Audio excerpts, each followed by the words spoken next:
आज की क्लास में हम लोग इलेक्ट्रोकेमिस्ट्री में एक नेक्स्ट टॉपिक देखेंगे, conductance of electrolyte in solution, विद्युत अपघटनी विलयनों का चालकत्व।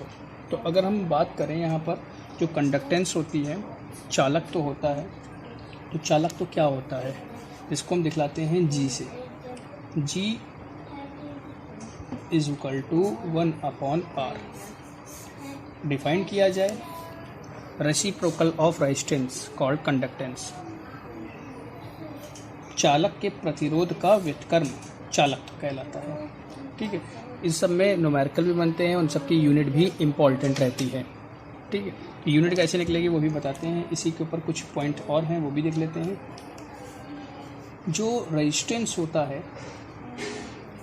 प्रतिरोध जो होता है, वो लंबाई के, लेंथ के अनुक्रमानुपाती, डायरेक्टली प्रोपोर्शनल, और क्रॉस सेक्शन एरिया के इन्वर्सली प्रोपोर्शनल होता है।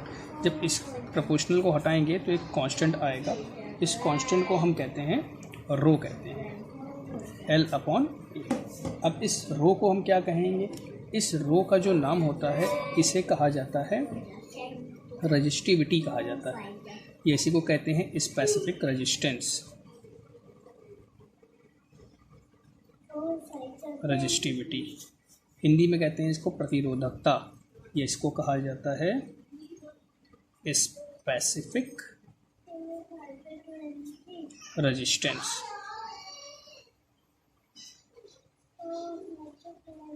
विशिष्ट प्रतिरोध कहा जाता है। ठीक है, ये सबकी यूनिट कैसे निकलेगी हम बताएंगे। जो R डायरेक्टली प्रोपोर्शनल हुआ लेंथ के, इनवर्सली प्रोपोर्शनल हो गया हमारा क्रॉस सेक्शन एरिया के। ठीक है, इसी में अगर हम देखें, इसको थोड़ा सा रेसिप्रोकल अगर किया जाए तो इसको हम लिख सकते हैं, अगर इधर ले आए तो 1/ρ is equal to 1/r into L/A। ठीक है, तो इसी 1/ρ को, ये जो 1/ρ आया है, इसी को हम शो करते हैं के kappa is equal to 1/r into L/A।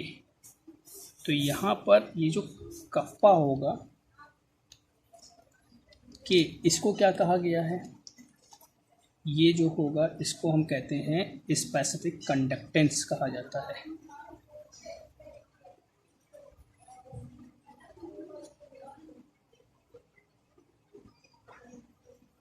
Specific conductance विशिष्ट चालक तो कहा जाता है, या इसी का एक नाम और दे दिया जाता है स्पेसिफिक कंडक्टिविटी।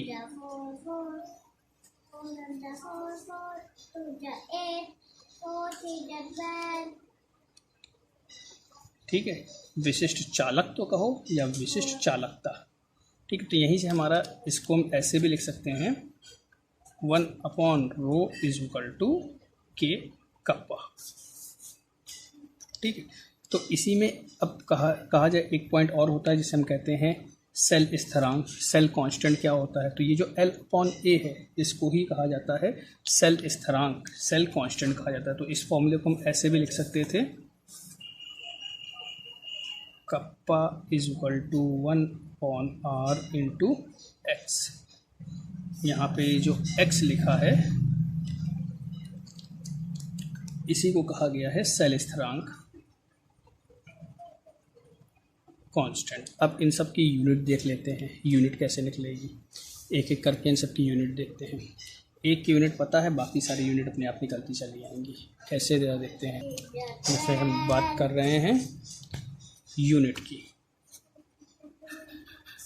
तो पहला हमने फॉर्मूला क्या पढ़ा है, G is equal to 1/r।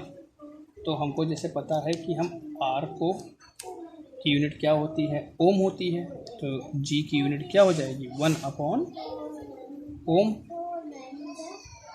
ठीक है, इसको ऊपर ले जाएंगे तो ये क्या हो जाएगा, ओम इनवर्स।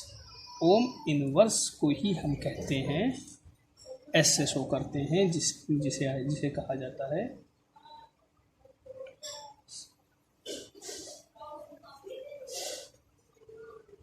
साइमेंस कहा जाता है, एस से शो करते हैं।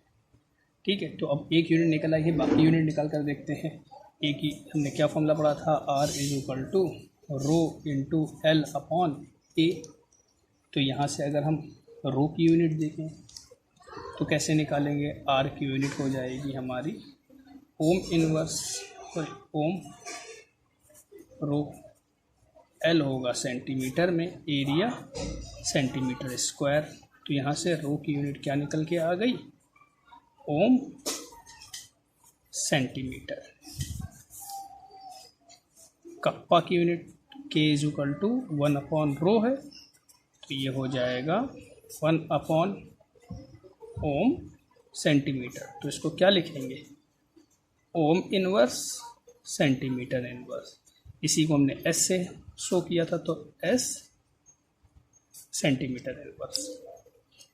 अब अगर कांस्टेंट की यूनिट निकालनी हो तो ये अपने आप निकालिएगा, बाकी यूनिट रख करके इसकी यूनिट क्या कर सकते हैं, निकाल सकते हैं।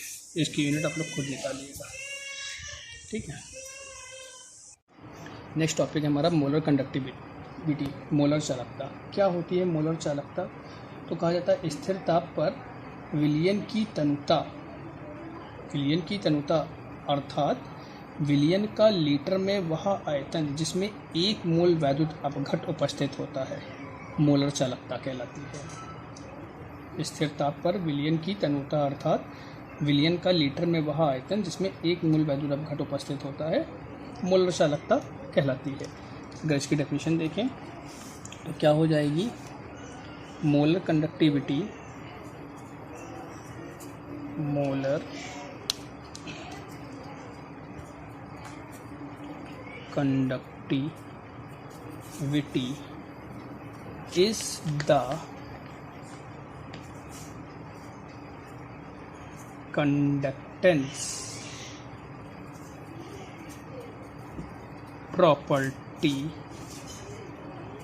of a solution containing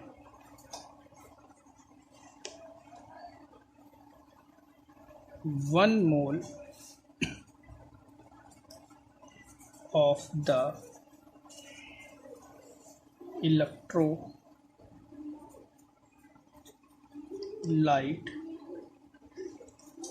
or it is a